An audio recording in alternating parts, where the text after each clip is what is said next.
Hello everyone. Today we'll be installing Mr. McGregor's fence. To install the fence, you'll need a couple of tools, so gather up the ones listed on your printed installation instructions. Double check your kit components for damaged or missing items. To prepare for installation, mow the area where you plan to put up the fence.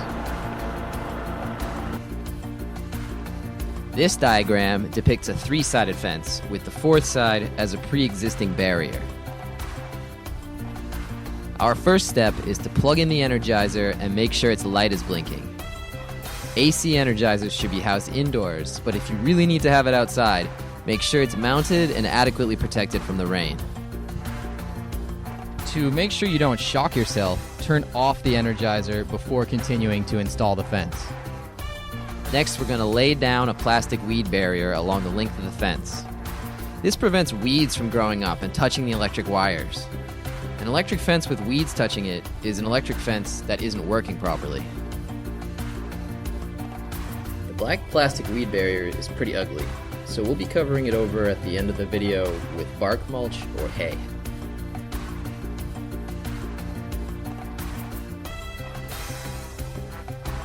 Now that our weed barrier is down, it's time to lay out the posts.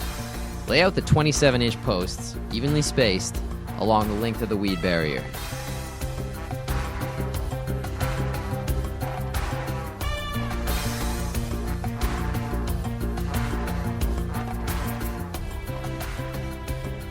Take out the green mesh and unroll a section. If you opted for the additional squirrel barrier, then this is the point where you will attach it. Unroll it and use the twist ties to hold it to the green mesh fencing. Don't worry about the strength of the twist ties, they're just holding it in place for the moment.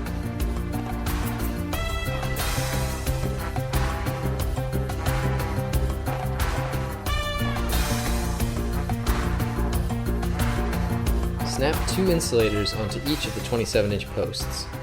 Put the first one at the very top, facing downwards, and the second one 18 inches down but facing upwards. Hammer in the posts using a block of wood, making sure not to damage the top insulator. Drive it in until the lower insulator is nearly touching the weed barrier. Slip the green mesh fence onto the insulators and slide them towards one another until they hold the fencing securely in place.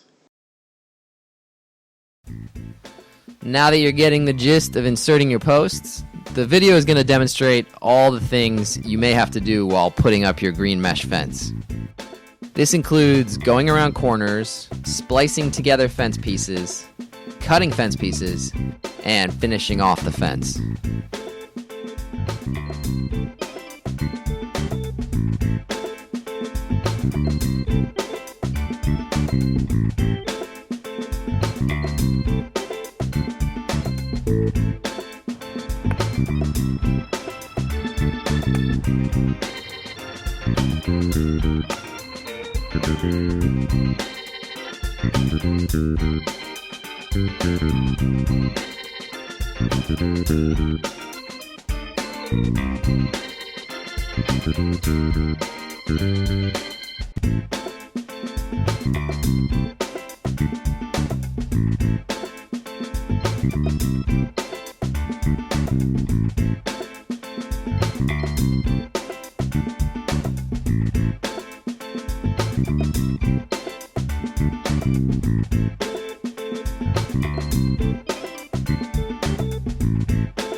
If you want to make a gate for a wheelbarrow, then leave a gap in your fencing which is wide enough to accommodate one. Then cut a piece of fencing 6 inches wider than the width of your gap.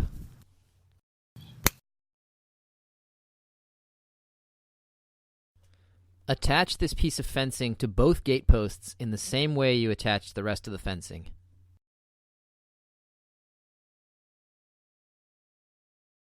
When you want to use your gate, simply remove this piece of fencing and bring your wheelbarrow through.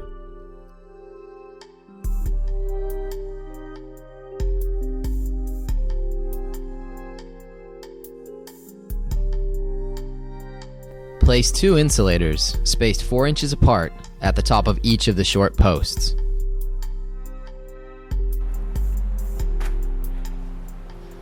Lay out the short posts at equal intervals around the outside of the fence, just as you did with the first set of posts earlier.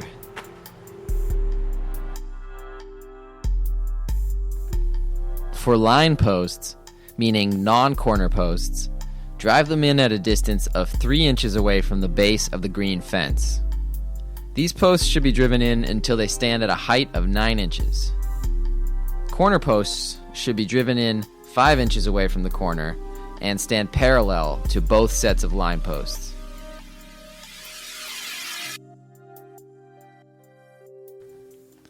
Our next step is putting up the electric wires.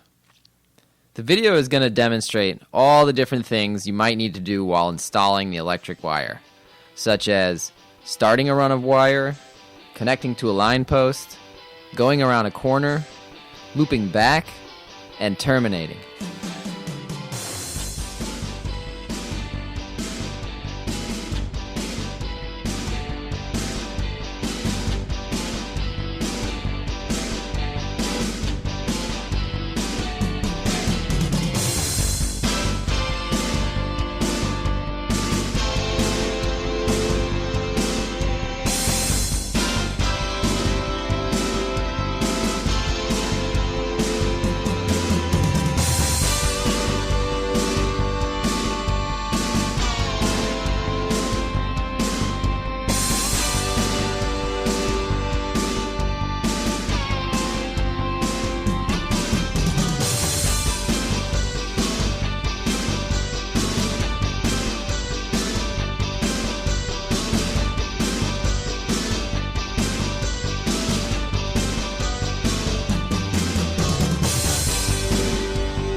Alright, now the fence is fully set up and it's time to cover up the weed barrier. This is done to protect the barrier from damaging sunlight and to be aesthetically pleasing. You can use almost anything on hand to cover up the weed barrier. Many of our customers prefer wood chips or bark mulch because it lasts a long time and it is unlikely to touch the electric wires. Nothing should ever be touching the electric wires. After you've finished that, we're going to set up the grounding system. Drive the ground rod into the ground in an area which is moist and close to your fence and energizer. This will limit the distance the charge needs to travel underground. Loop a piece of wire around the rod between the two nuts and tighten them until they're pinching the wire.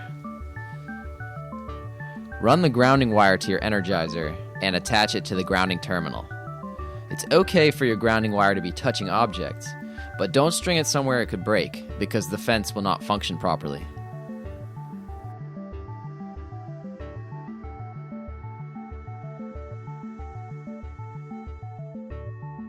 Now let's connect the active wire to the energizer. Take some of your insulated wire and strip about 1 inch of insulation off the end. Attach it to your active fence wire using some electrician's tape to hold it in place.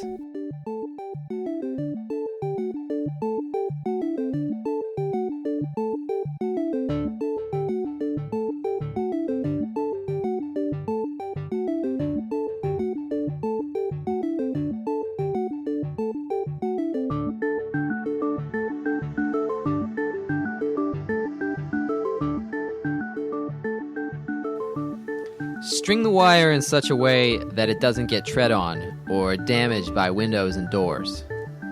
Cut it to the desired length, shave the end, and attach it to the active terminal on your charger. If you had to put your AC Energizer outside, be sure to put something over the top of it to protect it from the elements. To test the fence, first turn it on and then hang the tester on the active wire. Place the tester stick into the ground and the small light should begin flashing. It can be difficult to see in the sunlight, so try making some shade if you're having difficulty. And now you're all done. And Mr. McGregor's fence is ready to begin protecting your garden.